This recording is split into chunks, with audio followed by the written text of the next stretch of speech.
მოგესალმებით, მეტრონომის სტუმარია, განათლების სპეციალისტი რევაზ აფხაზავა. გამარჯობა ბატონო რევაზ. გამარჯობა. მადლობა მოგბრძანებისთვის. მადლობა გამპატიჟით. განათლების სისტემა ნებისმიერ ქვეყანაში განსაზღვრავს არა მხოლოდ აკადემიურ ხარისხს, არამედ საზოგადოების ინტელექტუალურ და სამოქალაქო პოტენციალს. სწორედ ამიტომ განათლების რეფორმა არ უკავშირდება მხოლოდ ტექნიკურ ცვლილებებს, არამედ ის განსაზღვრავს სახელმწიფოს ხედვას, რა ტიპის სისტემა ყალიბდება და ვისთვის. საქართველოში მიმდინარე საგანმანათლებლო პროცესები აჩენს კითხვებს როგორც შინაარსზე, ასევე გადაწყვეტილების ლოგიკაზე, მათ ტემპზე და შედეგებზე. სწორედ ამ კონტექსტში მნიშვნელოვანია შეფასდეს ეს. რამდენად ემთხვევა დეკლარირებული მიზნები რეალურ მოტივებს და რა გავლენა ექნება ამ რეფორმას მომავალზე. პირველ რიგში რომ აღწეროთ, ქართული ოცნების განათლების რეფორმა გასაგებად ხალხისთვის და რა რეალურ მიზნებს ემსახურება ის. ხო, საკმაოდ კომპლექსური საკითხია. ესე თამამად ამისთვის რეფორმის დარქმევა შეუძლებელია, იმიტომ რომ რეალურად ეს არის ფაქტიურად მთელი განათლების სისტემის ჩამოშლა, როგორცაც ჩვენ ვიცნობთ ზოგადად, ხო? და იმ პრინციპებზე უარისთმა, რაც უნდა იყოს ფუნდამენტი განათლების სისტემის, ეს არის აკადემიური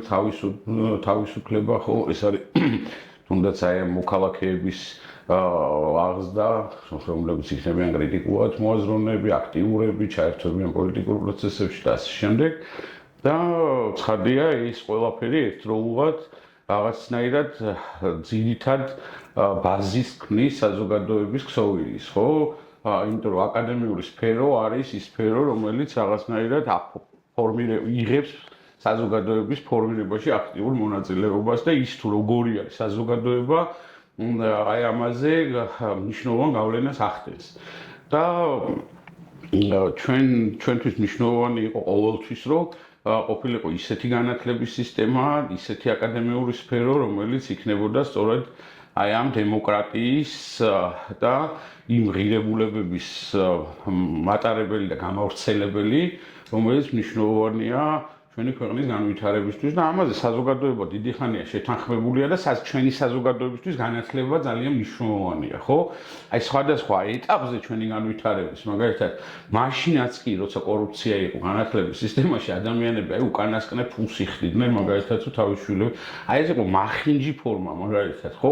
მაგრამ იქაც კი ჩანდა, რომ მნიშვნელობა რა გარკვეულ დონეზე შეიძლება არ ასწოროთ, მაგრამ პრიორიტეტი რო იყო საზოგადოებისთვის განათლება, ეს აი იმ ახინჯ სისტემაშიც ჩანდა, რომელიც აი სამწუხაროდ ჩვენ დამოუკიდებლობის მოპოვების შემდეგ, აი შევარდნაძის პერიოდში, ვიდრე ვარდების რევოლუციამდე ქონდა მაგალითად მისაღების სისტემა უნივერსიტეტებში,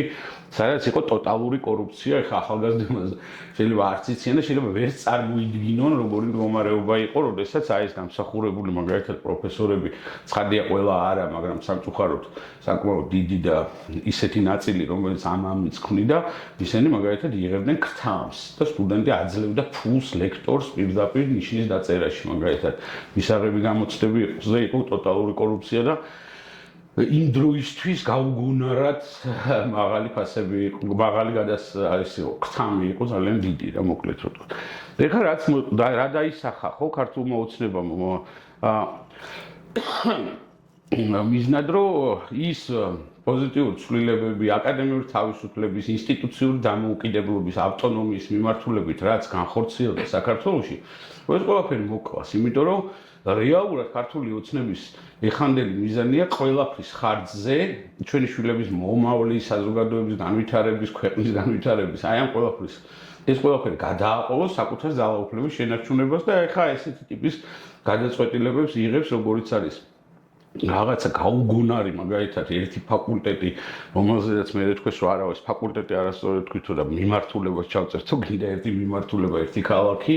ეს არის რომ ღიათ ნათქვამი ის, რომ ოპტიმიზაცია მოხდება უმაღლესი საგანმანათლებლო სასწავლებელების და ეხლა რასაც ვხედავთ, რომ ტექნიკურ უნივერსიტეტს აუქმებენ, უერთებენ თესეუს, მათ შორის თესეუშიც ეს არ არის მარტო ტექნიკურის გაუქმება, თესეუს გაუქმებაც არის, იქაც გაუქმდება მთელი რიგი მიმართულებები და ეს ინსტიტუცია აღარ იქნება ისეთი, როგორიცაც ჩვენ ვიცნობთ და იქნება გაცილებით უარესი. რა თქმა უნდა, ჩვენ გვინდა რომ იყოს უკეთესი, აქვს უამრავი პრობლემა ამ ინსტიტუციებს, მაგრამ ამაზე ცალკე შეიძლება ვილაპარაკოთ, მაგრამ ის ფორმა, როგორც ეს ახლა ეს ოპტიმიზაციას აკეთებს, ეს არის კატასტროფა და პირდაპირ გვითხრეს ასევე, რომ უნდა გაყიდონ შენობები უმაღლესად, აი ხელისუფლება რომელმაც, რა ვიცი,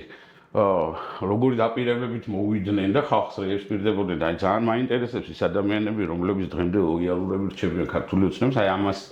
ამას უჭერენ ხარს, რომ საქართველოში აი ეს პარადოქსალურია, აი ვამბობ, აი რაღაცნაირად ისე ჟღერს, რომ აი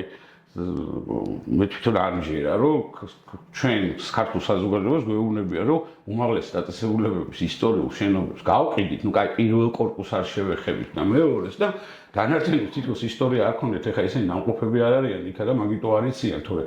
იქ ყველა უნივერსიტეტს აქვს ძალიან დიდი, ყველა შენობას, მათ შორის ძალიან დიდი ისტორია აქვს, მათ შორის იქ არის ლაბორატორიები, იქ არის სივრცეები მოწყობილი სხვადასხვა პროფესორების მიერ წარსულში, რომლებიც არის იქ ძალიან დიდი ტრადიციის და ინსტიტუციური მეხსიერების მქონე ეს დაწესებულება და ამეების მთლიანი მოშლა უნდა და იქ რაღაცა ბიზნეს ცენტრების გახსნა და საცხოვრებელი და მაღაზიების და რესტორნების გახსნა უნდათ უნივერსიტეტის შენობის მაგრამ ხა აი ამაზე როგორ უნდა ვილაპარაკო მათ შორის არა აქვს ფული და ამ ფულის არ ქონის გამო რაღაცა მესიჯებს ისმიან მაგალითად აი იქნება უფასო საჯარო უნივერსიტეტებში სწავლა იქნება უფასო რო იყოს სწავლა ესე იგი გაცილებით მეტი დანახარჯები უნდა ქონდეს ეს და მეტ სტუდენტს უნდა დაუფინანსოთ ეს სწავლა ხო მაგრამ ამას ვერ არ აქვს ეს ფული რეალურად ესე იგი რა უნდა ვქნათ ან უნდა ფული გავზარდოთ რაც არ ხდება ან უნდა სტუდენტების რაოდენობა შევამციროთ პროფესორების რაოდენობა შევამციროთ ადმინისტრაციის რაოდენობა შევამციროთ რა ეხა ვითომ რო პირდებიან რომ არ შეგეხებით და რაღაც ეს შეუძლებელი არის უბრალოდ შეიძლება რაღაცნაირად ეხლა გაიჭირონ რაღაცნაირად ცოტა ხანი ეს ხალხი შეინახონ ისედაც დეფიციტური ბიუჯეტი აქვს მაგალითად თესეუს ზრდა არ არის ეს ინფრასტრუქტურის განვითარების ხარჯები მთლიანად გამოეყო ბიუჯეტს და კიდევ უფრო შემცირდა განათლების ბიუჯეტი და რა ვიცი ანუ ეს ყველაფერი არის ტყუილი ისეთივე ტყუილია როგორც ჩვენ მაგალითად ქართული ოცნება გვირდებოდა რომ 0%-იანი სესხები იქნებოდა რომ რაღაცა უფასო ფული რომ 5 მილიონი იმას რა ქვია ხო ამასინაც შემახსენეს კიდე რაღაცა გურულებს რაღაც ყველა სახში სოლარიუმის დადგმას პირდებოდა რაღაცა ეგეთ სიგიჟეებს ხო და ნუ აი რა ვიცი რა უნდა ვთქვა ამაზე მეტი აღმაშფოთებელი რა შეიძლება აი რა უნდა ქნა მათ თავზე უნდა დაგვახილონ ეს ეგრეთ წოდებული რეფორმა ატარებს და როგორ იმოქმედებს ჩვენს მომავალზე ხო და მაგას ხო და ეს ეხა ამას ერთი ეს რა მიზნები აქვს მოდი ახლა თქვა ხო ქართულ ოცნებას რა აი ამ დეფორმაციით აი ამ დესტრუქციით ამ განათლებაში ხო ცდილობს ერთი ვერტიკალის ქვეშ დაიმორჩილოს ეს ყველაფერი და სწავლის შინაარსი სკოლა გააუქმა ფაქტიურად ათკლასზე ჩამოიყვანა ხო რომ არ ჭირდება ეხლა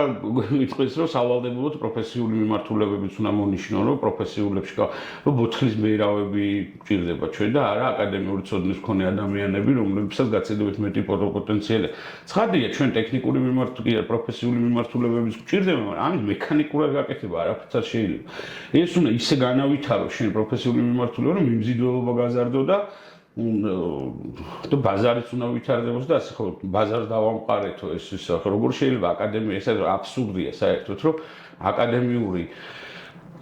სფეროს განვითარება შენ ბაზრის მოთხოვნებს დაამყარო და ბაზარმა გიკარნახოს მაგალითად რამდენი ისტორიკოსი რამდენი არქეოლოგი გჭირდება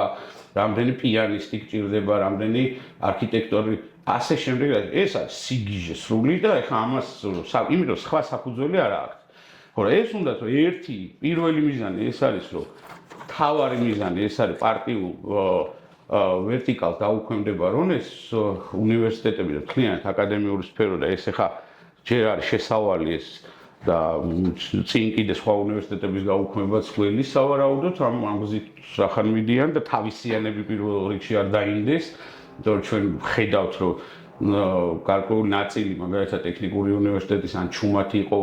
არ გამოირჩეოდა დიდად კრიტიკული პროფესორების ნაწილი ახლაც კი ლოიალურია და ახლაც ეუბნებიან რომ აი არ ჯერათ წარმოიდგინეთ ეს ამხელა კოგნიტური დისონანსია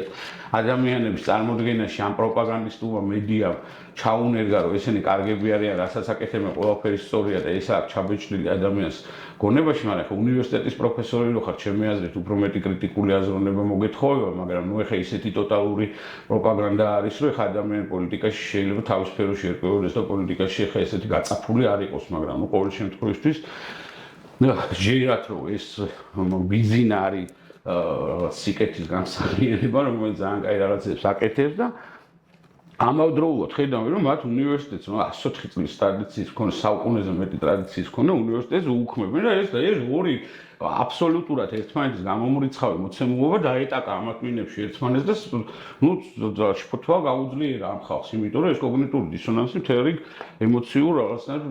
ფონს ძალიან მოკლედ აუარესებს ადამიანებს, იმიტომ რომ ვეღარ იგებენ რა ხდება და შესაბამისად და არ ჯერათ წარმოიდგინე და კიდე აი საუბრობენ აი ესე ხა რომ ეს მათ შორის რექტორია ეს არაერთგზის ნასამართლელი კაცი ხო მაგნიშნით ნიშნავენ რექტორს ჩვენთან რეალური არჩევნები მხოლოდ რამდენიმე უნივერსიტეტში ხდება აი ეს დანიშნული რექტორებიც ამბობენ რომ აი ჩვენ გავივლით ეხა ამ რაღაც გაივლი აგერ შეიტანეს კანონ პროექტი და ამტკიცებენ ისინი თავის ხაზით მიდიან და ამათთან ცდილობენ რომ აი ესეთი მომგვარებელი აი ჯაბასამუშია სხვა კუთხით ის ცოტა უფრო აგრესიულ ძველბიჭური მიდგომით ცდილობს ხო ეს რაღაცნაირად რაღაცა მომგვარებელი კაცია ეს რაღაცნაირად გატაცებაზე არის ნასამართლები ადამიანის და რაღაცა უფრო სხვანაირი მეთოდები აქვს წარმოიდგინე რაზე ვლაპარაკობ და ჯაბას ცდილობს რომ უფრო მოქნილი იყოს და ეს არაფერი ეს არ გამოდის იმიტომ რომ რაც არ უნდა ილაპარაკონ ეს გადაწყვეტილი აქვს ამათ და რომც ეხა ესენი ამათი გაჩუმებისთვის ცოტა რაღაცა ხელი გადაუსვან თავზე და უთხრან რომ აი ხა წელს არ მოხსნით მომავალ წელს მოხსნიან აუცილებლად იმიტომ რომ რეალურად კიდე ერთხელ წელსაც მოხსნიან როგორც კი ეს ხვაური გადაივლის მოხსნი ეხა აღმოაჩინეს თურმე აი თანამშრომლობა რომ თურმე იმედი არის პროპაგანდისტული მედია და თხოვენ ეხა რაღაცა მანიპულაციებისთვის ბოდიშის მოხდას და ასე შემდეგ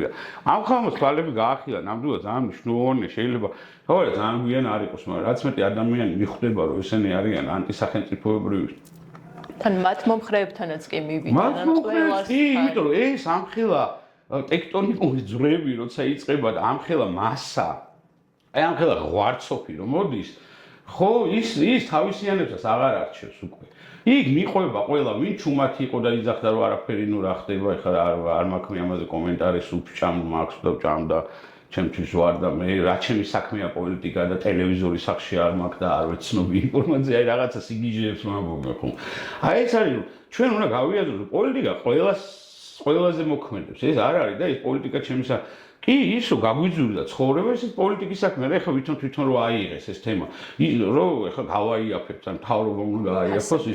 ის რომ ბიზნესმენებს აუგზავნეს ნებისმიერი პოლიტიკური აზრის გამოხატვა პოლიტიკური თემა არ არის ისხდნენ ეს ბიზნესმენები არავის არ აფინანსებდნენ ჩაჩუმად გასუსულები რომ იქ ემან დრამე არ მოხდეს და ეხლა აი ნებისმიერი მათი აქტივობა შეიძლება ითარგმნოს იმაზე ნებისმიერი ითარგმნოს როგორც პოლიტიკური საქმიანობა და ნებისგან გავლენის მოხდენა საზოგადოებრივ ჯგუფებში და ნებისმიერ ბიზნესმენს მოარგებენ ამას და ნუ მოკლედ ეს მოუჭირეს აი ამ ყველაფერს უკვე სადავეები მოკაჩეს და უნდათ რომ აი ეს ნამდვილი ტოტალიტარული სახელმწიფო დაამყარონ რა და არ არიან აი თან ვერც ხაჩავენ მაგდენს იმიტომ რომ თვითონ ხო არაფერ გადაწყვეტილებასაც არ იღებენ რო ავიღო დღე სადაც არის ავტორიტარიზმი და დიქტატურა ხო ეს იქნება რა ვიცი ბელორუსი თუ ისა რა რუსეთი თუ სხვა ქვეყნები გინდაც ხო ეხლა მადუროს ამბობ ყველა ეს დიქტატორები და ეს მმართველები არიან ხელისუფლებაში ისინი ინაწილებენ პასუხისგებლობას და ყველამ ვიცით რომ აი პუტინმა დაიწყო მაგალითად ომი და სამხედრო დამნაშავე არის. ის იღებს ის კაცი თავის თავზე ამ პასუხისგებლობას. იცის რომ თვითონ არის ჩვენ შემთხვევაში ვინ არის პასუხისგებელი. ვიღაცებს ერთმანეთს აი ეს მარიონეტების გუნდი ყავს რომლებსაც ხან ჩამოუჭრის ამ თოკებს და გადაყრის და ხან ახლებს მოიყვანს. და ზოგ ციხეში ჩასვავს რომ ეს სამაგალითოდ თუ იქ რაღაცა მის ინტერესებს შეეხო და არანაირი კორუფციაზე ცხადია საუბარი არ არის იმიტომ რომ ეხლა რა ვიცი კორუფცია დღესაც არის რავი ახლა კახაკალაძე ყავს აგერ და უამრავი ადამიანი რომელიც რა ვიცი განსხეულებული კორუფცია არის ახლა რავი როინმეტრეველი აგერ აკადემიის ხელმძღვანელად დანიშნეს რომლის დროსაც აი ძვინვარებდა მაგალითად ესეუში კორუფცია. ხო და ეს არის რომ პოლიტიკური კონტროლი დაამყარონ ის რომ შენობები გაყინონ კიდე მეტი ეს პოლიტიკური კონტროლი და ძალაუფლება ამათ რისთვის უნდა იმისთვის ხო არ უნდა რომ რაღაც თავისი იდეები განახორციელონ როგორც მაგალითად ბოლშევიკები აკეთებდნენ იქ ბოლშევიკებს რაღაცა თავიდან ყოველი შემთხვევაში რაღაცა იდეოლოგიური საფუძველი ქონდა კომუნიზმს აშენებდნენ იქ რაღაცა იქაც ლომაცი გიჟეები იყო, ყოველ შემთხვევაში რაღაც იდეოლოგიურ საფუძველზე იდგნენ და ის ადამიანები, ვინც გადაწყვეტილებებს იღებდნენ, ისინიც იყვნენ პასუხისმგებელი ამ გადაწყვეტილებებზე და კიდევაც დასაწყისში ერთმანეთს ხოცავდნენ, ეგრე ტროცკიდან მოყოლებული, ვინც კი ხმა მოიღო, ერთმანეთს დაახოცინეს ბერიას ჩათვლით და ხო რა მოკლედ ეს ხო და ამათ უნდათ რისთვის ეს ძალაუფლება, უნდათ რომ ქონება საკუთარი შემოსავლები გაზარდონ, რომ ფუფუნებაში იყვნენ, რომ მეტი მოიპარონ, რომ ეხლა რომ გაყიდიან მაგალითად უნივერსიტეტის შენობას, როგორ და იქ კორპუსს ააშენებინებენ, ამაზე ნებართვას გაცემს კალაძე ფულს აიღებს, იქ ვიღაცა კიდე წილში ჩაუჯდება ეს უმრავლესობა დიდი მსხვილი კომპანიების ხო ეხლა ამად გარეშე ვერაფერს ვერ აკეთებენ და ეს ფული მისდის. საიდან არის რომ ეხლა ამ ადამიანებს უცებ მუთაქაში ეხლა სახარჯოთ 6 მილიონი შეიძლება აღმოაჩინდეს ადამიანს და ჯერ ისეთ საათები უკეთია და იმის ხდიან ანსაცმეში თან აი რაღაც მერკანტილური ძალიან დაბალი მოთხოვნების მქონე ადამიანები არიან რომლებისთვისაც ფული ვერ წარმოუდგენთ ფული გონიათ რომ აი ჩასაცმელი უნდა იყიდონ რესტორანში წავიდნენ და მანქანა და ბინა და იყიდა აგერ ადამიანები ყავს ეგ მარეგულირებელ კომისიაში ვიღაცებს გამო ხალხი არის რომლებსაც აქ 80 ბინა ნაყიდი მაგალითად აი აგერ ჩვენ დევნილები წარმოიდგინეთ რამდენი წელია ubinaot ყოთ დატოვებული რომ ეს ადამიანი წლობით რიგში დგანან და 1000 უბედურება მოხდა ხო ადამიანებმა თავი მოიკლეს იმის გამო რომ აი ესეთ მომარეობაში იმყოფებოდნენ აი აქ ადამიანებს აქ 80 ბინა მაგალითად ვიღაცა შეიძლება ქონდეს მათ შორის გადანაწილებული ზოგი ცოლზე ზოგი სიდედრზე ეს იმიტომ არიციან ეს ფული გონიათ რომ აი ბინა მანქანა რესტორანი დასაცმელი არის ფულის დასახარჯი ამ ფულით რომ რაღაცა შეიძლება გააკეთო, რაღაცა ინვესტიცია განახორციელო, არამე სიკეთექნა, ან რაღაცა იდეების განახორციელება შეუძლია. ესეთი რაღაცები მათ წარმოუდგენელი არის. ეს ფულები აქთან ეშინიათ ამ ფულის გამოჩენა და მოკლედ შავ დღეში არიან. ამიტომ უნდათ რომ როგორც კი ხა ნორმალური ხელისუფლება იქნება ამ ქვეყანაში, ეხა ესენი იმდენად გამჭვირვალედ იპარავენ ამ ფულს და იმდენად მოურიდებლად და იმდენად თავხედურად რომ ეხა ცხადია რომ ამ ადამიანებს უკან დასახევი გზა არ აქვს, იმიტომ რომ ეგრე თავისიანებიც უკვე ოდნავ თუ რაღაცა პატარა არასწორად მოიქცევიან, თავისიანებიც იჭერენ, იმიტომ რომ იქ სხვა ინტერესების გადაკვეთა როცა ხდება და ეხა თუ ნორმალური სასამართლო იქნება ამ ქვეყანაში და იქნება აუცილებლად ნორმალური საგამოძიებო, ნორმალური კი არა, სამართლიანი იქნება სასამართლო, სამართლიანი იქნება პროკურატურა და სამართლიანი იქნება ყველა ის სტრუქტურა, რომელიც ამ ქვეყანაში იმუშავებს და მათ ძირითადი მიზანი არა ძალაუფლების გამტკიცება და მოსახოჭის მოხოჭა იქნება, არამედ ქვეყნის განვითარება, ცხადია, ამათ პასუხისმგებლობა დადგება და ამათ უკან დასახევი გზა არ აქვს. და ეს კაცი აგერ ეს ბიძინა ივანიშვილი სადღაც აი ამ რაღაცა ტერარიუმში რო არის გამოკეტილი შიგნით თავის პინგვინებთან და გველებთან თუ ვიღაცებთან ერთად უთიყუშებთან ერთად ის კაცი არ გასულა წარმოიდგინეთ ქვეყანა არ დაუტოვებია უკვე რამდენი ხანი მე მგონი რაც ძალაუფლების ხელისუფლებაში არის მის მერე არც ყოფილა არცა წასული იმიტომ არც წაესვლება არცა ეს რაღაცები ცალკე კანონები ხომ მიიღო სათავის მოსარგებად რომ რაღაცა ეს ნახატები თავის ქონებაც აქ მოუყარა თავი და ესე კროხივით აზის ხა აი თავის ფულს არა აი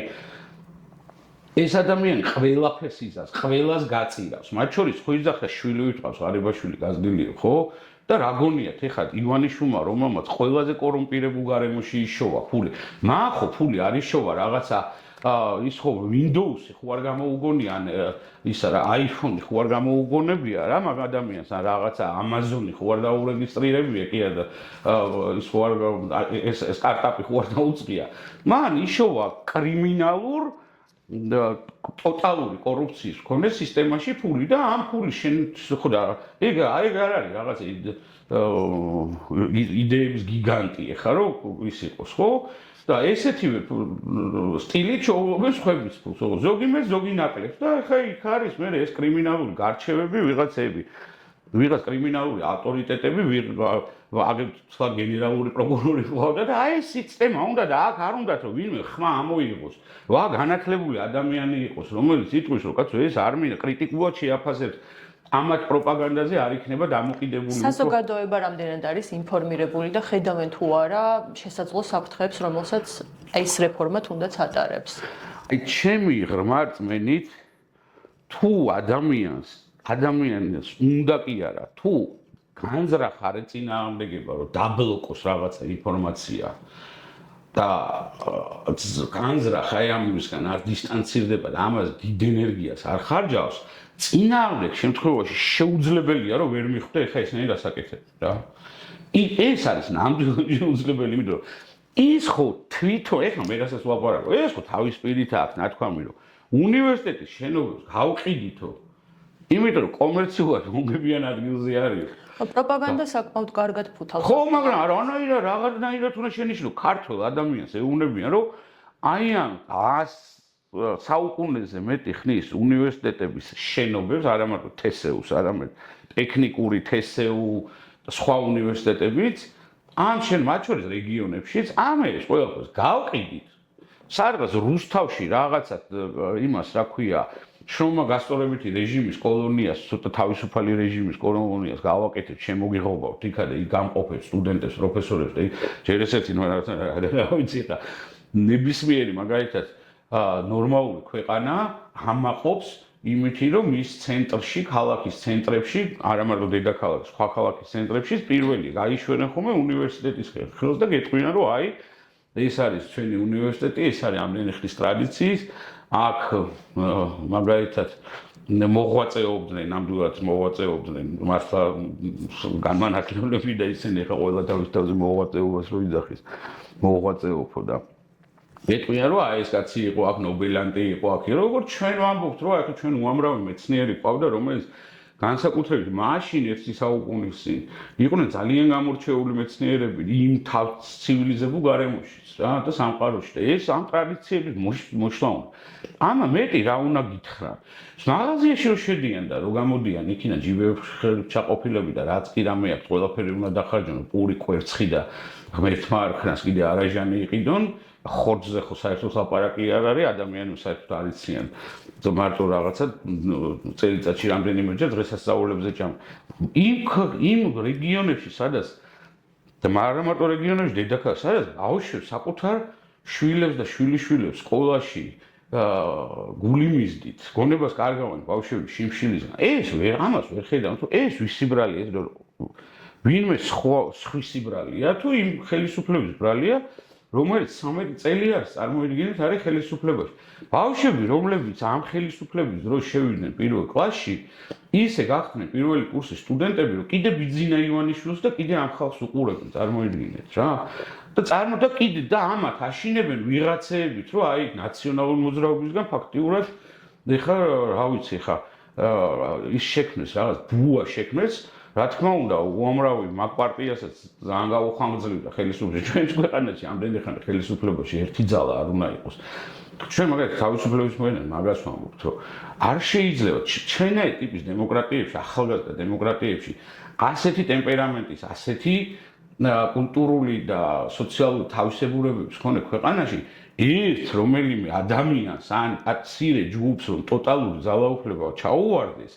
რაც არ უნდა კაი განზრახვები ქონდეს, როგორც იყო ვარდების რევოლუციის მერე, ხო ეს რაღაც ტალღა, როდესაც ხალხიც მხარს უჭერდა, როცა პოლიციის რეფორმა მოხდა, როცა განათლების რეფორმა მოხდა, რომ ქრთამების მაგივრად ეროვნული გამოცდები დაინერგა და ასე შემდეგ და ჩვენ ნახტომი გავაკეთეთ დასავლურ ცივილიზაციასთან ურთიერთობის ჯარის განვითარება დაიწყო და რაღაც.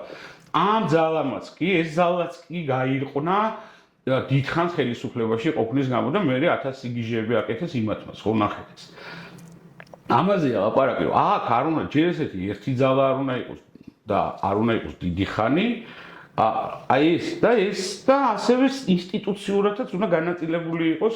ხელისუფლება, რომ სასამართლო ხელისუფლება, აღმასრულებელი და საკანონმდებლო ხელისუფლება უნდა ერთმანეთთან კონტროლის და ბალანსის რეჟიმში უნდა იყვნენ, ხო?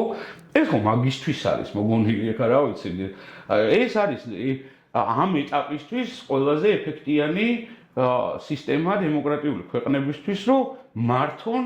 და საზოგადოების აზრი გათვალისწინებელია და ადამიანი იყოს თავად. ამათვის ეს არაფერი არ არის, ყველაფერი ერთმანეთშია გადახლებული კლანები და ერთი კაცი მართავს ბოლოს და უბრალოდ ეხა უნდათ რომ მოასუფთავონ აი მთელი ეს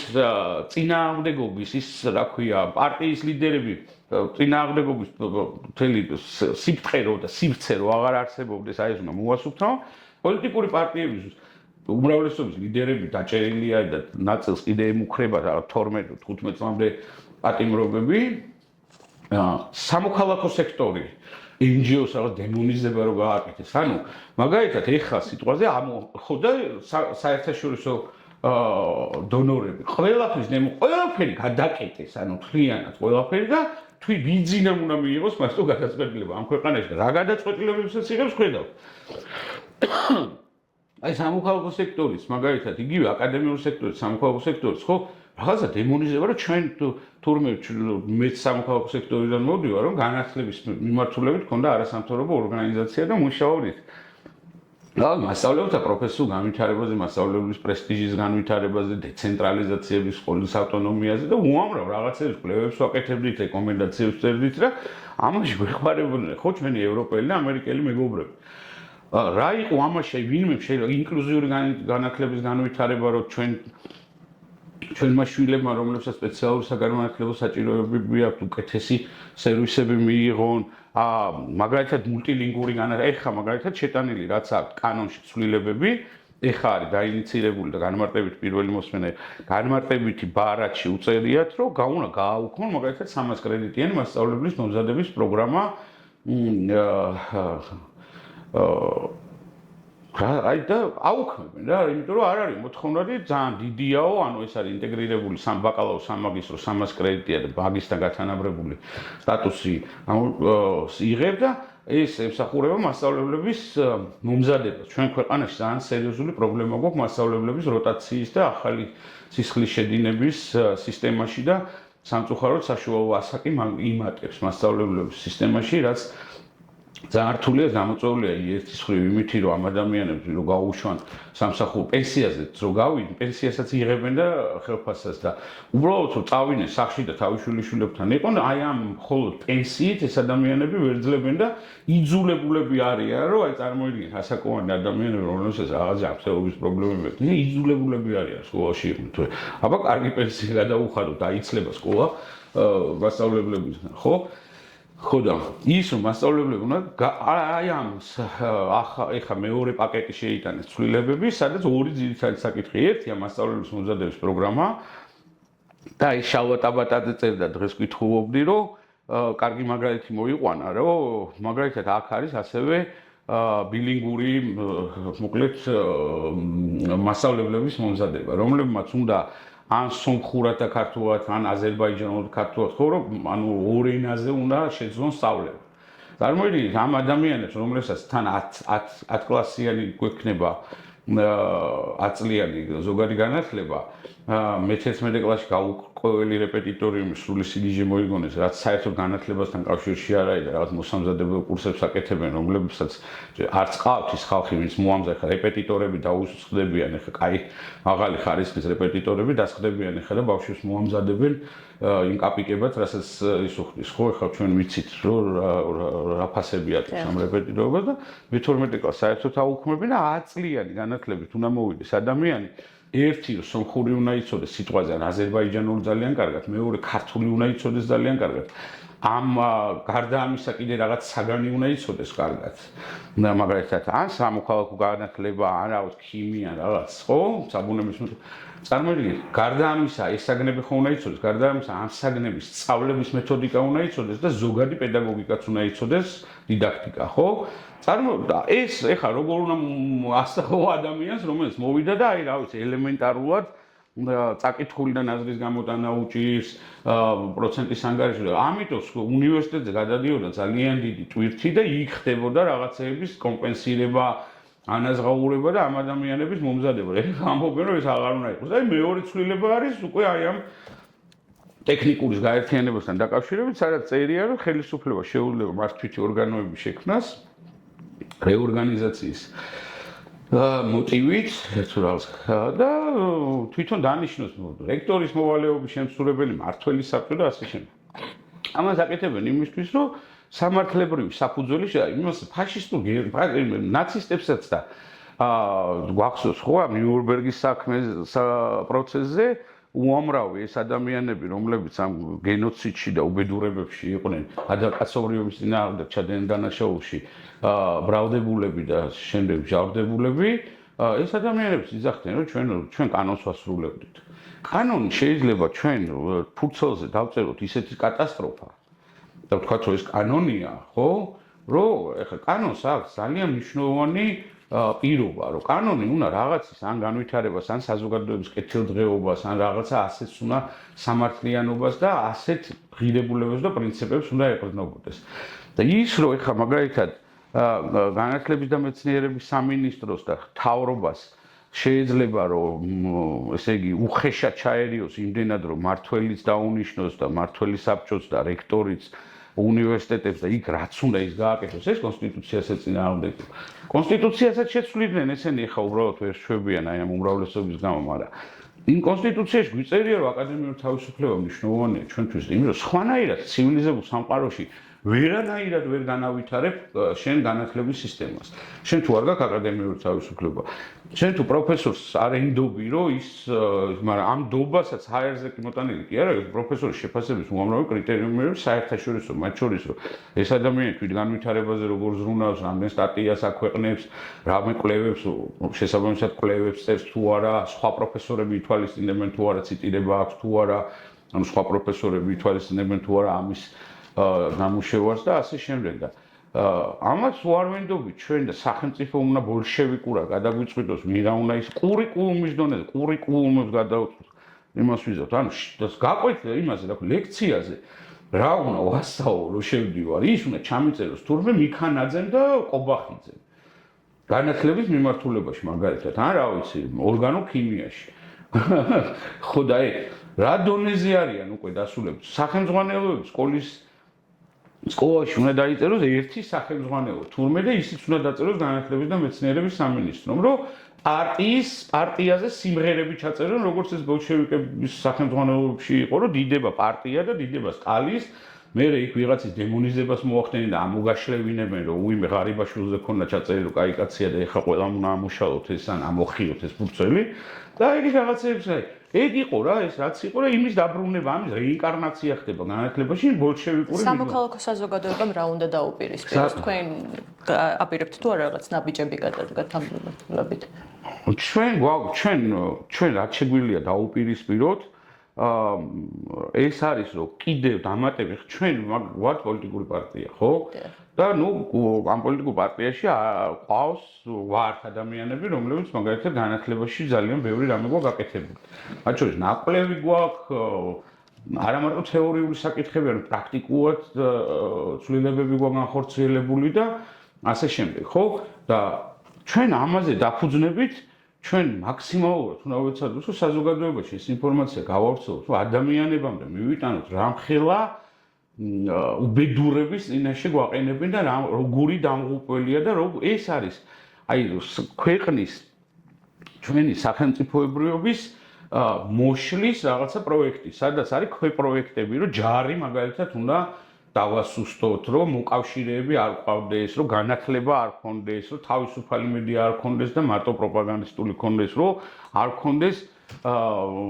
არ ყავდეს სამოქალაქო საზოგადოება მაგალითად რომ ადამიანები არ ერთიანდებოდნენ რაღაცა ინტერესების გარშემო და ეს არის ხო არასამთავრობო ორგანიზაცია რომ არის მაგალითად სკოლის მოსწავლეთა მშობელთა ასოციაცია, სადღაც მაგალითად ისტორიის მასწავლებელთა ასოციაცია, რაღაცა განათლების მაგალითად სიტყვაზე განვითარების თუ მხარდამჭერის თუ დეცენტრალიზაციის მხარდამჭერი ადამიანების ასოციაციის განათლების კოალიცია, ასე შემდეგ. ესენი არ უნდათ რომ ინტერესების გარშემო, იმიტომ ნორმალურ ქვეყანაში ეს არის დამაბალანსებელი, ხო? რომ მედია ინფორმაციას ავრცელებს ობიექტურად, ხო? ეხლა და საზოგადოებას აქვს, ნუ მეტნაკლებად ობიექტურად, ხო, რაღაცა შეიძლება ცოტა ტენდენციურადაც ყველა მაინც მიუხედავად ამისა, ხო, რაღაცა მათ შორის ჟურნალისტებსაც საცავ სტანდარტები დაუწესოთ, რაღაც ობიექტური პრეფერენციები მაინც აქვს, მაგრამ აქ ამას აბალანსებს ის, რომ საზოგადოება შეუძლია ამის გარჩევა, რა არის ფაქტი, რა არის მოსაზრება, რა არის манипуляცია და ასე შემდეგ. შეუძლია ინფორმაციის გადამოწმება, არიან არასამთავრობო ორგანიზაციები, რომლებიც აბალანსებენ და თხოვენ ხელისუფლებას, რომ თავის საქმე კარგად გააკეთოს. ეს სიტყვაზე გარემოს დამცველები იქნებიან, ცხოველების უფლებების დამცველები,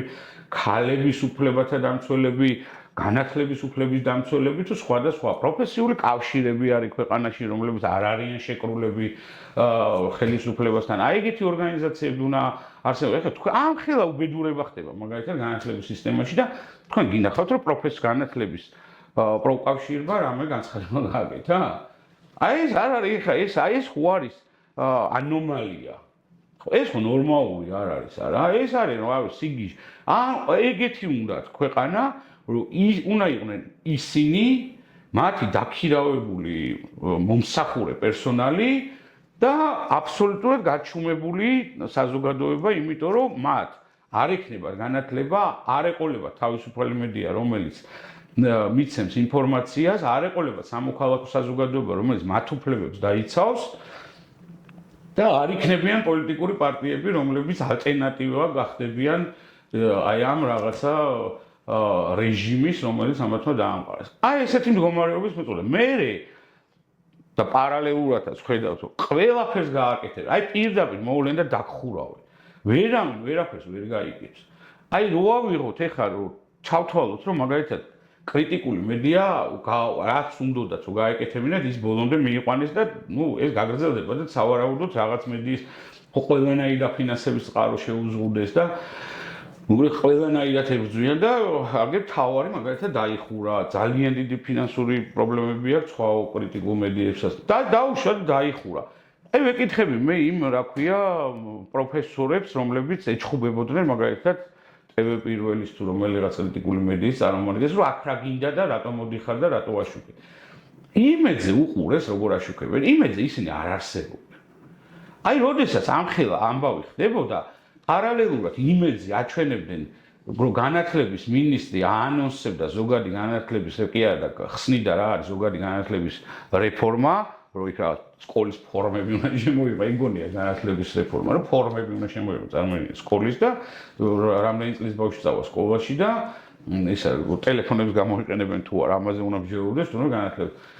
ეს და მეორე იმავე სიუჟეტის გაგრძელებაში სადღაც მეოთხე სიუჟეტად გავიდა ესა, წარმოიდგინეთ, ანუ ჰედლაინებშიც არ იყო ის, რომ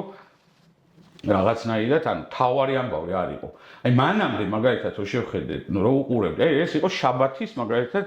ქრონიკა 2 საათის, აი უდევს იმაზე და ნახო ადამიანებო. ამ დროს რა ხდება, შაბათს, აი მარშია დაგეგმილი ქუჩა, იქ ტექნიკურთან ხალხი დგას, ხესეუსთან ხალხი დგას, პროფესორები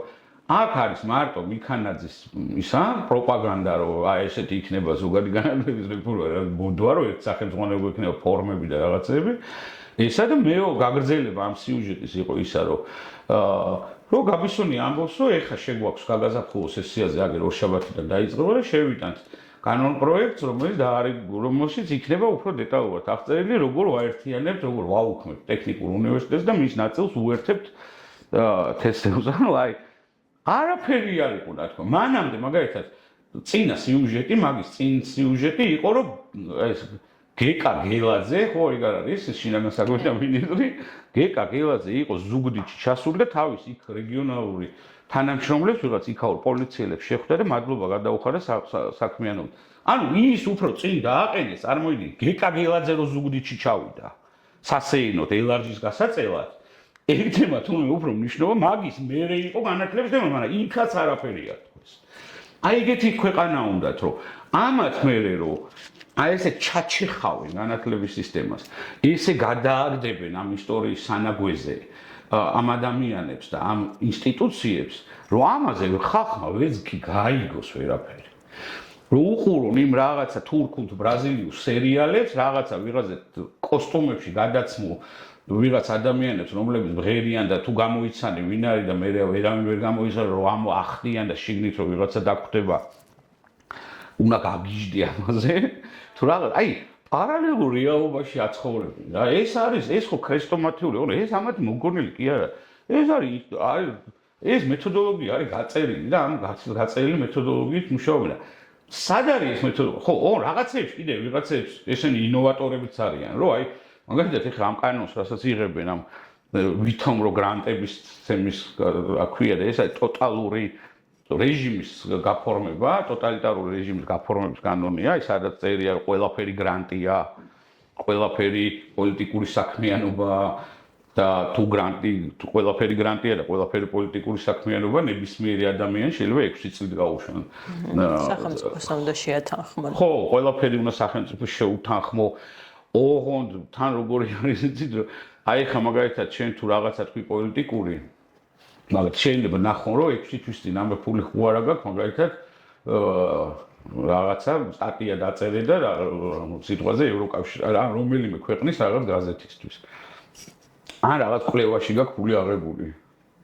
ისევ შენი ქვეყნისთვის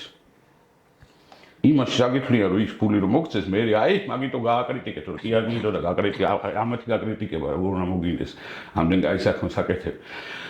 ხო და აი ამ რაღაცა დელუზიებში და აი ამ რაღაცა იმაში თვითონაც რომ უნდათ რომ დაიჯერონ რომ აი ესე არის და რაღაცა რა დებატები რომ გამართეს აი ხა ეს იყო ნორმალური ეს არის დემოკრატიული პროცესი რომ ციხეში გიზის შენ აი ამდენი ადამიანი პოლიტიკური ისა და რაღაცა შენ სატელიტებთან მართავი რა რაღაც დებატებს რა ვიცი ერთმანეთს არ ჩახუტებიან და კოც არ დაუკოცნიათ ერთმანეთს დანარჩენი რა ვიცი ისეთ შეხმატკილებულები იყვნენ რომ აი მართლა რაღაცა სუფრიშტაბეჭდილებასაც კი აი რაღაცა იგი იყო რომ აი ბოლოს უნდა გადახვეოდნენ ერთმანეთს და ისე დაშლილიყვნენ რა